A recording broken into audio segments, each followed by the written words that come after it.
오늘의 주제는 간음하는 자에게 일어나는 일들입니다. 간음하는 자에게 일어나는 일들입니다. 사람이 가슴에 불을 품었는데 옷이 타지 않을 수 있겠느냐.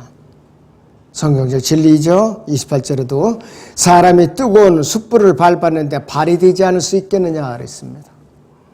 상징적인 표현인데 이 두 질문의 대답은 불가능해요. 우리가 대답을 할 수가 없어요. 그런데 그럴 수도 있다고 대답하는 얼간이들도 있어요. 자, 성면으로 된 옷을 입으면 옷을 태우지 않고도 가슴에 불을 붙일 수가 있죠. 그리고 힌두교의 요가 수행자라면 되지 않고도 숯불을 밟을 수 있다는 등 이런 주장을 하는 자가 있다 이것이. 그런데 성경적으로 간음하는 여자는 타게 되는데 이들이 타락한 열정에 불타는 정욕은 옷의 앞자락이나 턱시도나 운동복, 야회복, 상의, 우도자락을 부패시키기 때문에 영적 분별력을 갖춘 사람이라면은 바람이 불어오는 반대 방향으로 자 절반 쪽, 50%에 있었어도 그 악취를 바로 맡을 수가 있다 이거예요. 바로 알아차릴 수가 있다 그 뜻이에요. 악으로 달려가는데 빠른 팔은 격렬한 욕망의 수포함께 불타올라서 마지막에는 지옥불에서 뜨겁게 타게 된다 이것이에요. 29절 보면은 자기 이웃의 안에게 들어가는 자도 그와 같으리니 그랬어요. 만지다라는 단어는 창세기 20장 6절과 고린도서 7장 1절처럼 같은 의미로 사용되고 있어요. 여기 고린도전서 7장 1절을 보죠. 이제 너희가 내게 쓴 것들에 관해서는 남자가 여자를 접촉하지 아니하는 것이 좋으나 그랬습니다. 그러니까 배우자 외에는 함부로 건드리지 말라 이것이에요. 결혼의 목적이 뭐냐? 첫째는 2절 3절에 음행하지 않기 위해 남자마다 자기 아내를 두고 여자마다 자기의 남편을 둘지니라. 남편 아내에게 합당한 애정을 주고 아내도 남편에게 똑같이 하라 그랬어요. 그래서 서로 결혼 안 하고 제멋대로 음행하게 하면 세상에 무법천지가 되고 혼란에 혼란을 가져오는 거예요. 그랬더니 결혼을 하라 이것이요. 결혼을.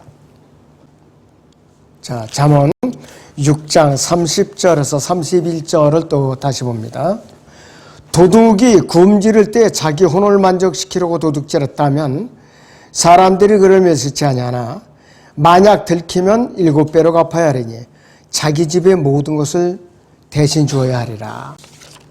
모든 사람이 배고픔에 비참함을 이해를 하지요. 실제로 배가 고프면 사람이 어떻게 변할지 누구라도 아는 것이에요.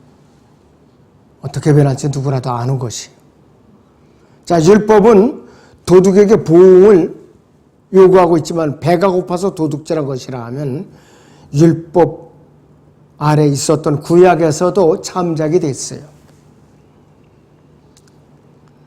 재미로 빵을 훔치는 도둑은 병적인 도벽 증세가 있는 사람으로 동정의 대상이 안 돼요. 습관적인 도벽이 있는 사람들. 다윗은 이미 6마리 양을 가지고 있고 더 원했다면 양떼를 가질 수도 있을 상황에서 어린 양 한 마리를 훔쳤을 때 나단은 그에게 전혀 동정심을 보이지 않았어요. 6마리 양은 뭐냐? 6명의 아내가 있었어요 이미. 그런데 우리아의 아내인 밧세바를 훔친 거죠. 간음을 한 거예요. 그러니까 하나님께서는 나단 선지자를 보내서 전곡을 찔러버렸죠. 사무엘하 12장 8절을 봅니다. 내가 네 주인의 집을 네게 주고 네 주인의 아내들을 네 품에 주고 이스라엘과 유다 집을 네게 주었느니라. 만일 그것이 너무 적었더라면 내가 이런저런 것들은 네게 더 주었으리라 이랬습니다. 그런데 어째 네가 주의 계명을 없인 여겨 그분께서 보시기에 악을 행하느냐. 내가 히딘 우리아를 칼로 죽이고 그의 아내를 빼앗아 네 아내로 삼았으며 암몬 자손의 칼에 그를 죽게 하였도다.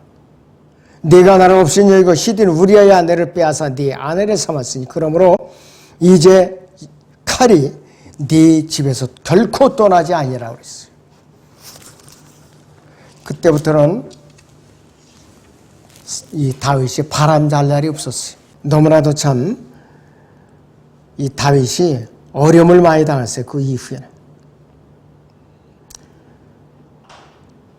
절도에 대한 형벌은요, 5배, 4배, 2배로 갚아야 되는 것인데, 사무엘하 12장 6절에서 4배로 갚는 것이 언급되어 있지만은, 잠언 6장 31절에서는 만약 들키면 7배로 갚아야 된다고 그랬어요.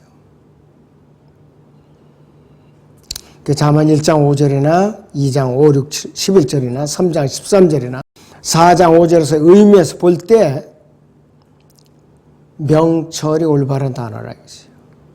그래서 가늠한 사람이 받는 형벌은 신명기 22장 22절에 기록되어 있어요. 만일 어떤 남자가 한 남편과 결혼한 여자와 동침하는 것이 발견되면 그들을 둘 다 죽일지니 즉 그 여자와 동침한 그 남자와 그 여자니라. 이같이 너는 이스라엘로부터 악을 제할지니라 그랬어요. 구약에서는 아주 엄격해요.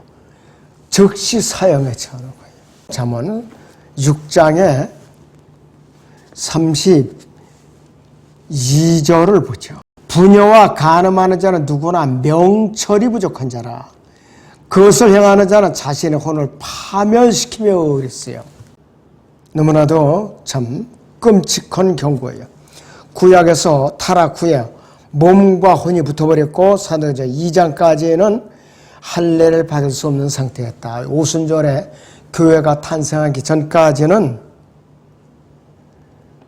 영적 할례가 불가능한 상태였다 이거예요.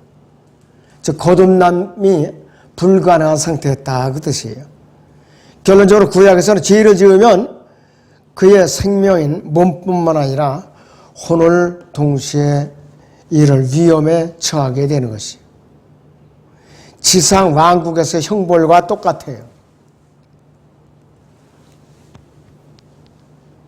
혼과 몸이 동시에 지옥불에 이제 던져지는 거나 똑같다 이것이에요. 그래서 이 사무엘하 12장 13절에서 다윗은 너무나도 잘 알고 있었기 때문에 그는 어떻게 했느냐. 주의 거룩한 영을 내게서 고독하지 마소서 그랬습니다. 구약에서는 영이 그 사람 몸에 들어왔다 떠날 수가 있었어요. 떠나면 그 사람은 구원이 잃어버리는 거예요.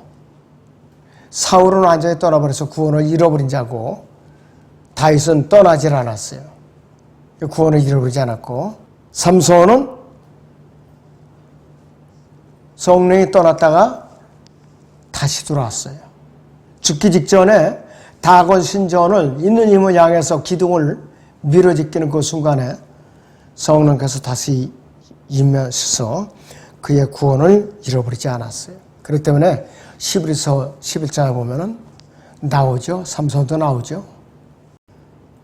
다윗은 굉장히 구원을 잃어버릴까봐 하나님께 울부짖었던 사람이에요. 시편 51편을 잠깐 보겠습니다. 12절 봅니다. 주의 구원의 기쁨을 내게 회복시키시고 주의 자원하는 영으로 나를 붙드소서 그랬습니다.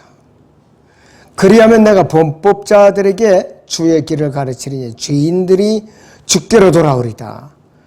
오 하나님의 피 흘린 죄에서 나를 구해 주소서.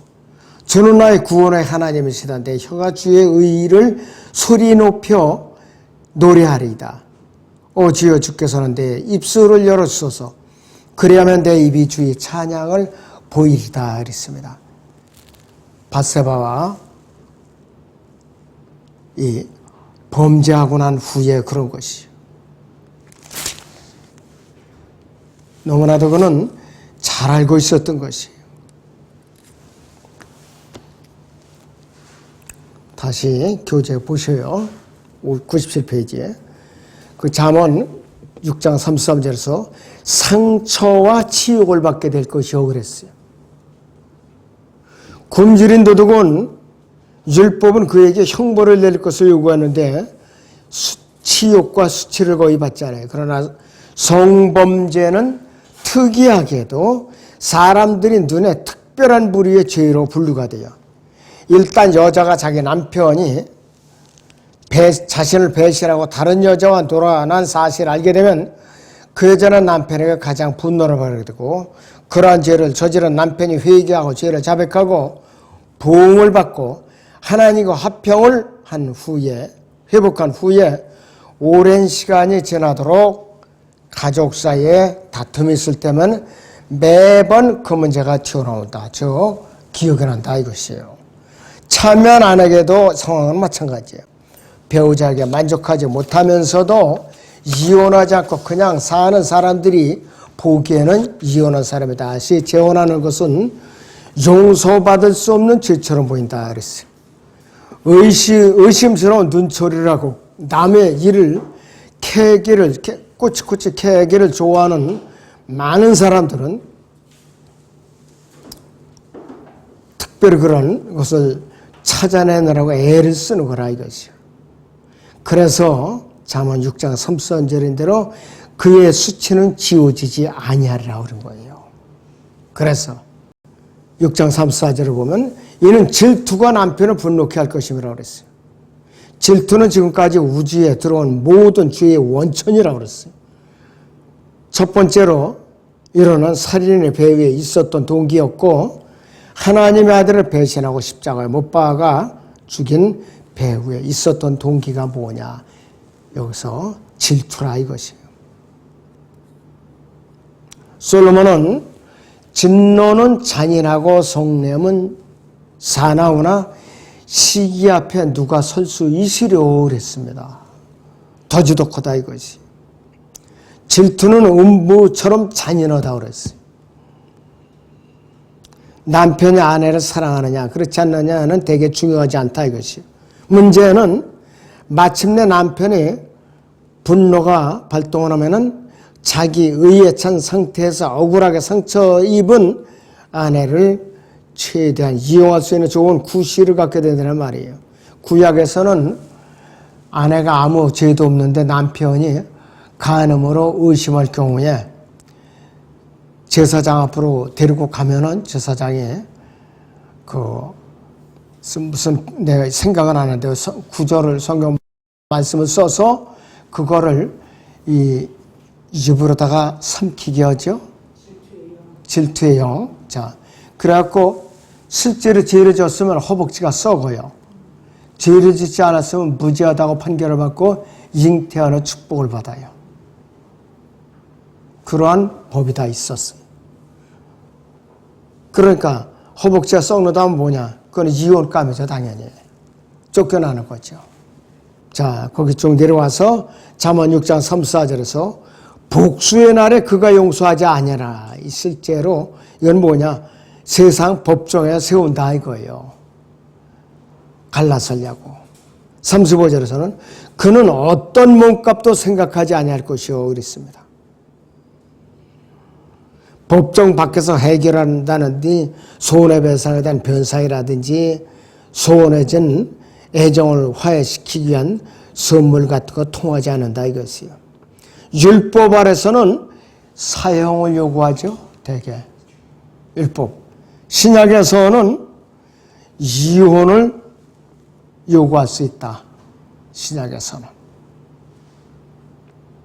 그 정도입니다. 네, 오늘 잠언은 여기서 마치고 좀 일찍 쉬죠.